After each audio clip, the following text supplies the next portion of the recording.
Hi, I'm Joe DiMatteo of the Len and Joe Ask the Pharmacist radio broadcast. Thanks for tuning in again with us today.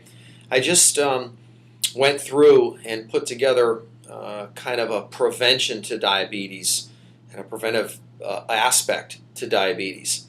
In particular, type 2 diabetes, which is more of an adult onset scenario. We talked a little bit in that last posting, type 1.5 diabetes. You can go back and view that. You'll get a gist of what I was talking about there. So if you just want to, maybe just a quick review, type 2 diabetes is something that we develop over time. It's more lifestyle and diet type mediated issues. The type 1.5 means that you have those issues going on. In other words, you're doing the wrong things. And you also may have a little bit of a bent to an autoimmune type situation or an autoimmune type condition. Type 1 diabetes is I have complete destruction, literally complete destruction or significant destruction to the pancreas from a self-attacking autoimmune attack, viral attack, streptococcal infection. There's some literature that supports that, whatever.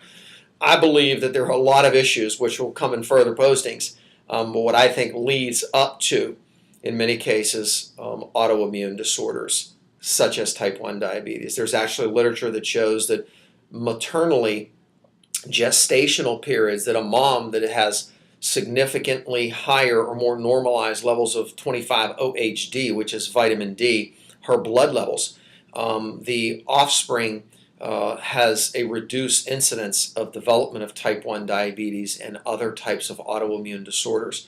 So my process here before was about prevention, and we discussed some of these components and antioxidants, why antioxidants, protecting the pancreas, why we need to lose weight because the fat cells produce more inflammation. They're called adipokines, in particular, inflammatory cytokines. Fancy terminology, they're inflammatory proteins. They're in favor of inflammation.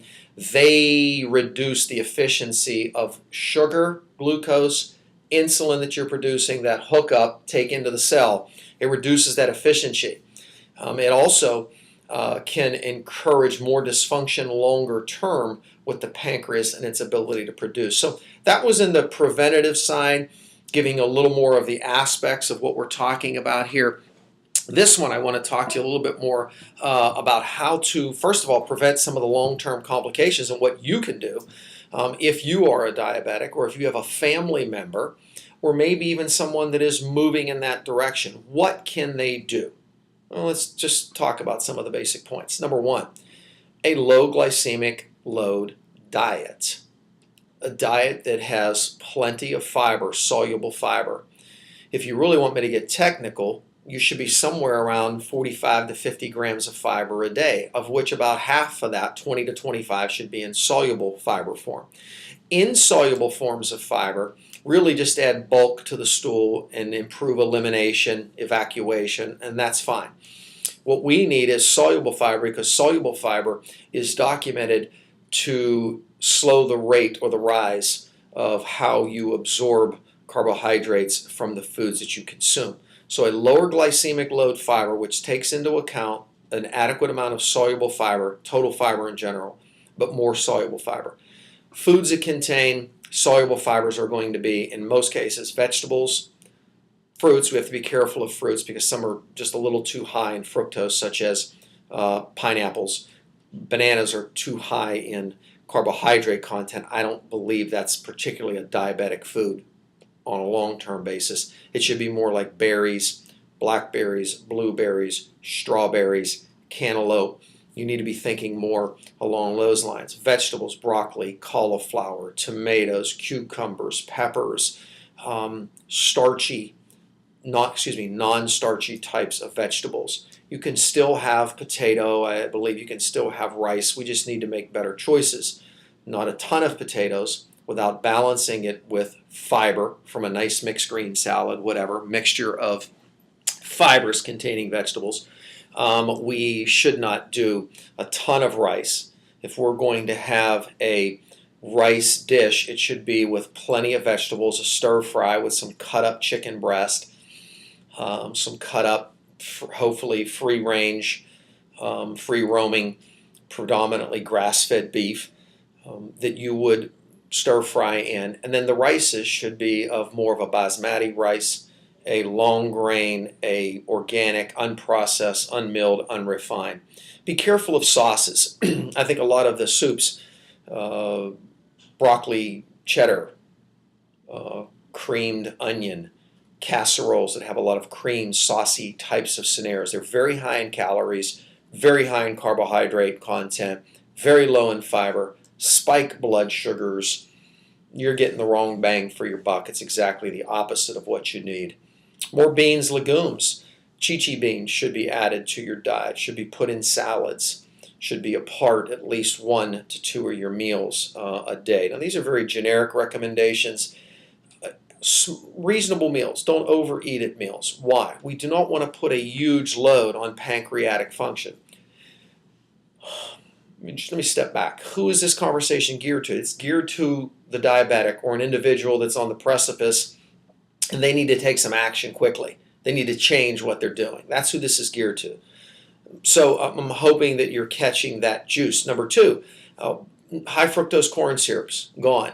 You need to be aware that we shouldn't be doing artificially sweetened beverages. Recent literature just shows, which Len and I have talked about for years, that there's huge problems with that, that the body's almost tricked. We find that aspartame can actually increase weight gain when you actually are consuming a, quote, non-sugar type of food stuff. You need to be very, very careful in this area. I think if you listen to me long enough, you'll pick up I am not a fan of the artificial and artificially sweetened beverages and foodstuffs. If you want to do anything, stevia becomes a great option for you. Exercise, physical activity, there could be nothing that you could do that would bring more benefit. And I don't know how else to frame that. You don't like to walk, well, maybe you get an animal, a dog, and you start walking. You go to your local track. Well, you have bad knees and you can't do that. Well, maybe you need to consider maybe a stair glider or something in your home. Maybe not a treadmill. Maybe it's a bike. Well, you can't do those and it hurts your hips, ankles. Maybe you need to swim. My point is you need to find a vehicle, a tool that you improve the utilization of skeletal muscle. When you use skeletal muscle, you will dramatically improve insulin and glucose hookup. You will drop blood sugars dramatically. I don't think the way to do this, though, is to go 2 hours today and none for the next 2 days. There should be more consistency. I go and I take a 45-minute walk. I go to the pool and I swim. I go to the gym and I lift weights. Oh, I don't want to do that. I don't want to hurt myself. Use resistance training machinery where you won't hurt joints. Work with a personal trainer to give you instruction on what you should and should not do. Exercise could be the most important part. It would not supersede what you consume or your diet, but certainly I think that it ranks, put it this way, it covers a multitude of sins. Exercise is without question. Literally, there's literature that supports that it creates almost a fuel injector type of activity that almost bypasses. When you do strenuous exercise to large muscle groups, literally you bypass the normal mechanism for insulin and glucose hookup. You'll literally almost super sensitize the receptors, if you will, and almost a force feed of of glucose into the cell. Lastly, a couple of tips. Look for pastas that have higher fiber. There are companies that utilize higher fiber pastas.